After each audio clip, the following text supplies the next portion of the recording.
சிறைச்சாலையிலே அடைக்கப்பட்டிருந்த பானபாத்திரக்காரனுக்கு ஒரு சொப்பனம் வந்தது இரவு நேரத்தில். அந்த சொப்பனத்தை கண்டு வியப்படைந்தான், பயமும் அடைந்தான். ஆனால் அங்கே தேவனால் அபிஷேகம் பண்ணப்பட்ட யோசேப்பு என்னும் வாலிபனும் அதே சிறைச்சாலையிலே இருந்தான். தன்னுடைய கவலைகளை பானபாத்திரக்காரன் யோசேப்பின் இடத்திலே தெரியப்படுத்தினான். இவ்வாறாக நான் சொப்பனத்தை கண்டேன் என்று. அப்பொழுது யோசேப்பு தேவ ஆவியினால் நிரப்பப்பட்ட மனிதனாய் இருந்தபடியினாலே அந்த சொப்பனத்தின் அர்த்தத்தை சொன்னான். இன்னும் 3 நாளிலே பார்வோன் ராஜா மீண்டும் உன்னை உன் ஸ்தானத்திலே உயர்த்துவார் என்று சொல்லி, இதை ஆதியாகமத்தின் புத்தகம் 40வது அதிகாரம் 13ஆம் வசனத்திலே நாம் பார்க்கலாம். இன்னும் 3 நாளிலே நான் உன்னை மறுபடியும் உன் நிலையிலே நிறுத்துவேன் என்று சொன்னார்.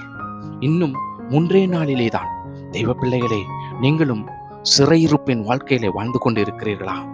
கவலை, கடன், பிரச்சனைகள், போராட்டங்கள், குடும்பத்திலே குழப்பங்கள், பிரிவினைகள், கணவனுக்கும் மனைவிக்கும் மிஸ் அண்டர்ஸ்டாண்டிங், பெற்றோர்களுக்கும் பிள்ளைகளுக்கும் மிஸ் அண்டர்ஸ்டாண்டிங், இது நிமித்தம் வருகிற பலவிதமான சிறையிருப்பின் வாழ்க்கை கவலைகள் எதுவாக இருந்தாலும் சரி, பொருளாதாரத்திலே தடைகள், பொருளாதாரத்திலே வீழ்ச்சி, என்ன நடக்கப் போகிறது என்று தெரியவில்லையே என்று வலிந்து கொண்டு வாழ்ந்து கொண்டு இருக்கிற உங்களை பார்த்து கர்த்தர் சொல்லுகிறார், இன்னும் 3 நாள் தான், விசுவாசத்தோடு காணப்படு. இந்த ஞாயிற்றுக்கிழமையிலே தேவன் உன்னிடத்திலே பேசுகிறார், இன்னும் 3 நாள் தான், நீ விசுவாசித்தால் தேவனுடைய மகிமையை காண்பாய். நான் சொல்லவில்லை, அபிஷேகம் பண்ணப்பட்ட தேவனுடைய வார்த்தை சொல்லுகிறது. உன்னை மறுபடியும் உன் ஸ்தானத்திலே நிலைநிறுத்துவேன் என்று கர்த்தர் வாக்கு கொடுக்கிறார். விசுவாசிக்கிறாயா? இது கர்த்தர் உனக்கு சொன்னதுதான்.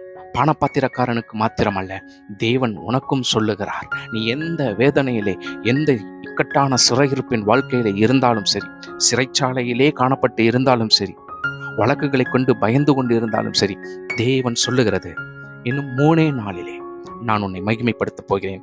நீ இன்னும் 3 நாட்களுக்குள்ளாக உன்னுடைய ஸ்தானத்திலே நிலைநிறுத்தப்படுவாய் என்று கர்த்தர் சொல்லுகிறார். God bless you.